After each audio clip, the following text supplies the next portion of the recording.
أعوذ بالله من الشيطان الرجيم. بسم الله الرحمن الرحيم. ومن الناس من يتخذ من دون الله أندادا يحبونهم كحب الله والذين آمنوا أشد حبا لله ولو يرى الذين ظلموا إذ يرون العذاب أن القوة لله جميعا وأن الله شديد العذاب. അസ്സലാമു അലൈക്കും വറഹ്മത്തുള്ളാഹി വബറകാതുഹു. സൂറത്തുൽ ബഖറയിലെ 166 വചനമാണ് ഇവിടെ ഇപ്പോൾ പാരായണം ചെയ്തത്. ഈ ആയത്തിൻ്റെ തഫ്സീറാണ് ഇന്നത്തെ ദർസിൽ ഉൾപ്പെടുത്തിയിട്ടുള്ളത്. അർത്ഥം ഇപ്രകാരമാകുന്നു: അള്ളാഹുവിന് പുറമെ അവനെ സമന്മാരെ സ്വീകരിക്കുന്നവരായി മനുഷ്യരിൽ ചിലരുണ്ട്. അള്ളാഹുവിനെ സ്നേഹിക്കുന്നത് പോലെ അവർ അവരെ സ്നേഹിക്കുന്നു. സത്യവിശ്വാസികളാകട്ടെ അള്ളാഹുവിനോട് ഏറ്റവും അധികം സ്നേഹമുള്ളവരാകുന്നു.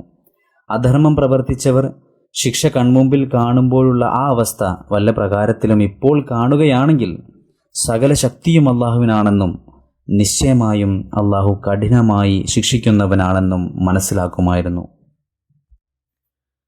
ഹസ്രത്ത് ഖലീഫത്തുൽ മസീഹ് സാനി റളിയല്ലാഹു തആല അൻഹു പറയുകയാണ്: മനുഷ്യനെ തൗഹീദിൻ്റെ ഏത് ഉന്നത സ്ഥാനത്തേക്ക് എത്തിക്കാനാണോ ഇസ്ലാം ആഗ്രഹിക്കുന്നത്, അതിലൊന്നാമത്തേത് മനുഷ്യൻ ഒരാളെയും അള്ളാഹുവിൻ്റെ സത്തയിൽ പങ്കാളിയായി കരുതരുത് എന്നുള്ളതാണ്. ആരാധിക്കപ്പെട്ടാലും ഇല്ലെങ്കിലും ദൈവത്തിൻ്റെ പ്രവൃത്തികളിൽ മറ്റാരെയും പങ്കുചേർക്കരുത്.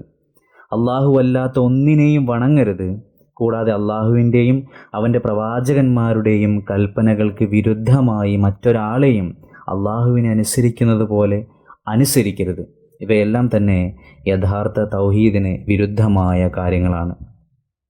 സ്നേഹത്തിൻ്റെ 2 തലങ്ങളെക്കുറിച്ചും ഹസ്രത്ത് ഖലീഫത്തുൽ മസീഹ് സാനി റളിയല്ലാഹു തആല അൻഹു പറയുകയാണ്: ഖുർആനിലെ യുഹിബ്ബൂനഹും കഹുബ്ബില്ലാ, അതായത് അള്ളാഹുവിനെ സ്നേഹിക്കുന്നത് പോലെ അവർ അവരെ സ്നേഹിക്കുന്നു എന്ന വചനത്തിൽ 2 അർത്ഥങ്ങളുണ്ട്. ഒന്നാമത്തെ അർത്ഥം, ബഹുദൈവ വിശ്വാസികൾ തങ്ങൾ അള്ളാഹുവിന് പകരമായി നിശ്ചയിച്ചിട്ടുള്ളവരെ അള്ളാഹുവിനോട് കാണിക്കേണ്ട അതേ സ്നേഹത്തോടെ സ്നേഹിക്കുന്നു. രണ്ടാമത്തെ അർത്ഥം, അള്ളാഹുവിനോട് എത്രമാത്രം സ്നേഹം കാണിക്കണമോ അത്രത്തോളം സ്നേഹം അവർ തങ്ങളുടെ ഈ ദൈവങ്ങളോടും കാണിക്കുന്നു.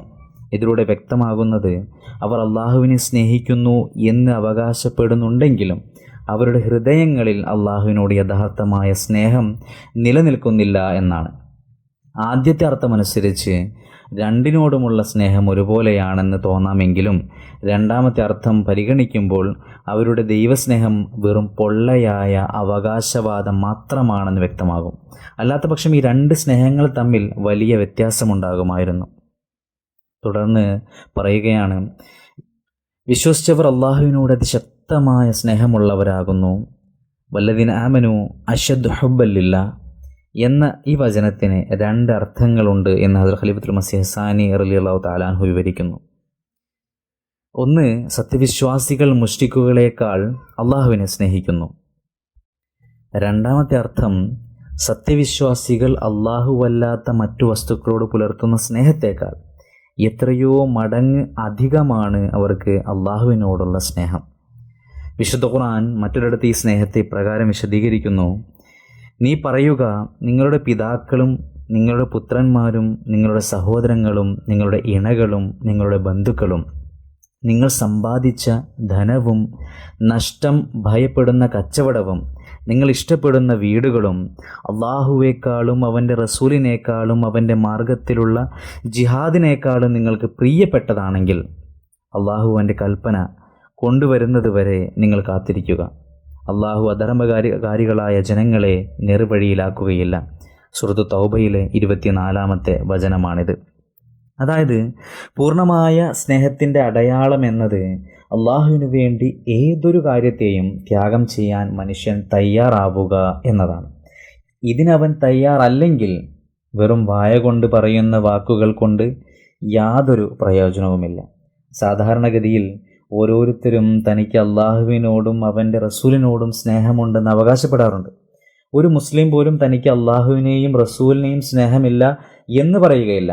എന്നാൽ ഈ ഏറ്റുപറച്ചിൽ അയാളുടെ പ്രവൃത്തികളിലും അവയവങ്ങളിലും സംസാരത്തിലും എന്ത് സ്വാധീനമാണ് ചെലുത്തുന്നത് എന്നാണ് നോക്കേണ്ടത്.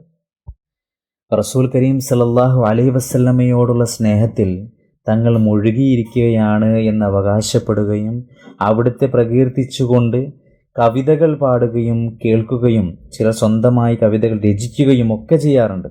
എന്നാൽ അവിടുത്തെ കൽപ്പനകൾ അനുസരിക്കുന്ന കാര്യത്തിൽ അവർക്ക് യാതൊരു ശ്രദ്ധയും ഉണ്ടാകാറില്ല. അവർ അള്ളാഹുവിനോടുള്ള സ്നേഹം അവകാശപ്പെടുന്നുണ്ടെങ്കിലും അവനെ കണ്ടുമുട്ടുന്നതിനായി യാതൊരു പരിശ്രമവും നടത്തുന്നില്ല. നാം കാണാറുണ്ട്, ഒരാളുടെ പ്രിയപ്പെട്ട ആരെങ്കിലും വന്നാൽ അയാൾ നൂറുകണക്കിന് ജോലികൾ മാറ്റിവെച്ച് അവരെ കാണാൻ പോകുന്നു. തൻ്റെ സുഹൃത്തുക്കളെയോ പ്രിയപ്പെട്ടവരെയോ കാണാൻ അവസരം ലഭിച്ചാൽ അയാൾ സന്തോഷം കൊണ്ട് ആവേശം കൊള്ളുന്നു. ഉന്നത ഉദ്യോഗസ്ഥരുടെയോ ഭരണാധികാരിയുടെയോ സന്നിധിയിൽ പോകാൻ അവസരം ലഭിച്ചാൽ അഭിമാനം കൊണ്ട് അയാളുടെ തല ഉയരുന്നു.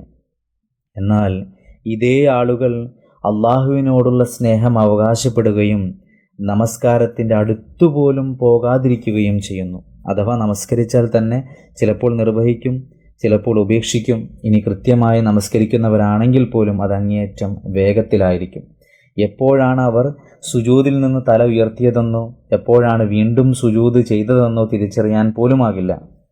അതിൽ ഹൃദയ സാന്നിധ്യമോ വിനയമോ ഉണ്ടാകാറില്ല. അതുപോലെ അള്ളാഹു നോമ്പിൻ്റെ പ്രതിഫലമായി തന്നെയാണ് നിശ്ചയിച്ചിട്ടുള്ളത്. എന്നാൽ അള്ളാഹുവിനോടുള്ള സ്നേഹം അവകാശപ്പെടുന്നവർ അവൻ്റെ സാമീപ്യം സിദ്ധിക്കാൻ ശ്രമിക്കുന്നില്ല. ദൈവസ്നേഹം പ്രകടിപ്പിക്കുന്നുണ്ടെങ്കിലും അവർ ജനങ്ങളുടെ അവകാശങ്ങൾ കവർന്നെടുക്കുന്നു. അവർ കള്ളം പറയുന്നു, അപവാദം പ്രചരിപ്പിക്കുന്നു, പരദൂഷണം പറയുന്നു. അള്ളാഹുവിനോട് ഇഷ്ക് പ്രകടിപ്പിക്കുന്നുണ്ടെങ്കിലും വിശുദ്ധ ഖുർആൻ പഠിക്കാനോ അതിനെക്കുറിച്ച് ചിന്തിക്കാനോ അവർക്ക് ഭാഗ്യമുണ്ടാകുന്നില്ല. ചുരുക്കത്തിൽ സ്നേഹത്തിൻ്റെ അവകാശവാദം എന്നതൊരു കാര്യവും യഥാർത്ഥ സ്നേഹം എന്നത് മറ്റൊരു കാര്യവുമാണ്. വിശുദ്ധ ഖുർആൻ പഠിപ്പിക്കുന്നത് ഇതാണ്: മാതാപിതാക്കളുടെയോ പുത്രന്മാരുടെയോ സഹോദരന്മാരുടെയോ ഭാര്യമാരുടെയോ ഗോത്രത്തിൻ്റെയോ സ്നേഹത്തേക്കാൾ ഉപരിയായി അള്ളാഹുവിനെ പ്രായോഗികമായി സ്നേഹിക്കുന്നത് വരെ ഒരാൾക്ക് സച്ചരിതനായ സത്യവിശ്വാസിയാകാൻ കഴിയില്ല. ലൗ യറല്ലദീന ളലമു ഇദ് യറൗനൽ അദാബ, അതായത് അക്രമം പ്രവർത്തിച്ചവർ ശിക്ഷ കാണുന്ന സന്ദർഭം ഒന്ന് കണ്ടിരുന്നെങ്കിൽ എന്ന വചനത്തിലൂടെ അള്ളാഹു ഒരു പ്രധാന കാര്യത്തിലേക്കാണ് ശ്രദ്ധ ക്ഷണിക്കുന്നത്. ഇന്ന് ഈ ആളുകൾ ഇസ്ലാമിനെ എതിർക്കുകയും വിഗ്രഹങ്ങളെ അള്ളാഹുവിൽ പങ്കുചേർക്കുകയും ചെയ്യുന്നു. എന്നാൽ ശിക്ഷ നേരിട്ട് കാണുന്ന ആ സന്ദർഭത്തെക്കുറിച്ച് ഇവർക്ക് ഭാവനയിൽ കാണാൻ സാധിച്ചിരുന്നുവെങ്കിൽ അവരെല്ലാം മറന്നു പോകുമായിരുന്നു. അള്ളാഹുവിൽ പങ്കുചേർക്കുക എന്നത് നിസ്സാരമായൊരു പാപമല്ലെന്ന് അവർക്ക് അന്ന് ബോധ്യപ്പെടും. നിലവിൽ അറിവില്ലായ്മയും അജ്ഞതയും കാരണമാണ് അവർ ഇപ്രകാരം ചെയ്യുന്നത്. എന്നാൽ തങ്ങൾ ആരാധിക്കുന്ന ദൈവങ്ങളുടെ നിസ്സാരതയും നിസ്സഹായതയും വെളിവാകുന്ന ആ സന്ദർഭത്തെക്കുറിച്ച് ചിന്തിക്കാൻ അവർക്ക് കഴിഞ്ഞിരുന്നുവെങ്കിൽ അവർ ഒരിക്കലും ഇപ്രകാരം പ്രവർത്തിക്കുമായിരുന്നില്ല. അവർ ശിക്ഷ കാണുമ്പോൾ, അതായത് യറൗനൽ അദാബ, അതായത് അവർ ശിക്ഷ കാണുമ്പോൾ എന്നതിൻ്റെ വിശദീകരണത്തിൽ പരലോകത്ത് സത്യനിഷേധികൾക്ക് ലഭിക്കാനിരിക്കുന്ന ശിക്ഷയെക്കുറിച്ച് റസൂൽ കരീം സല്ലല്ലാഹു അലൈഹി വസല്ലം വിശദീകരിച്ചിട്ടുണ്ട്. അവർക്ക് പാമ്പുകളുടെയും തേളുകളുടെയും മറ്റ് ഭയാനകമായ രൂപങ്ങളിലും ഈ ശിക്ഷകൾ ദൃശ്യമാകും. യഥാർത്ഥത്തിൽ ഇവ അവരുടെ തന്നെ കർമ്മങ്ങളുടെ പ്രതിഫലനമായിരിക്കും. കാരണം ഈ ലോകത്ത് അവർ പാമ്പുകളെ പോലെ മനുഷ്യരെ വിഷമേൽപ്പിക്കുകയും തേളുകളെപ്പോലെ കുത്തി നോവിക്കുകയും വന്യമൃഗങ്ങളെപ്പോലെ മനുഷ്യരെ ചീന്തിയെറിയുകയും ചെയ്തിരുന്നു. അതിനാൽ അള്ളാഹു അവരുടെ ശിക്ഷയ്ക്കായി പാമ്പുകളെയും തേളുകളെയും തന്നെ അവർക്ക് മേൽ നിയോഗിക്കുകയും അവരുടെ പ്രവൃത്തികൾക്ക് അർഹമായ പ്രതിഫലം നൽകുകയും ചെയ്യും.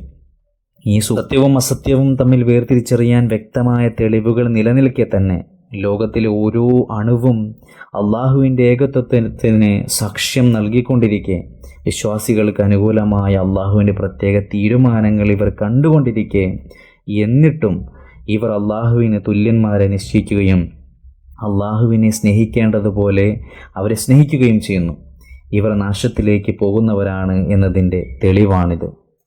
ഈ ആയത്തിൻ്റെ തഫ്സീർ ഇവിടെ അവസാനിക്കുകയാണ്. വആഖിറു ദഅവാന അനിൽ ഹംദുലില്ലാഹി റബ്ബിൽ ആലമീൻ.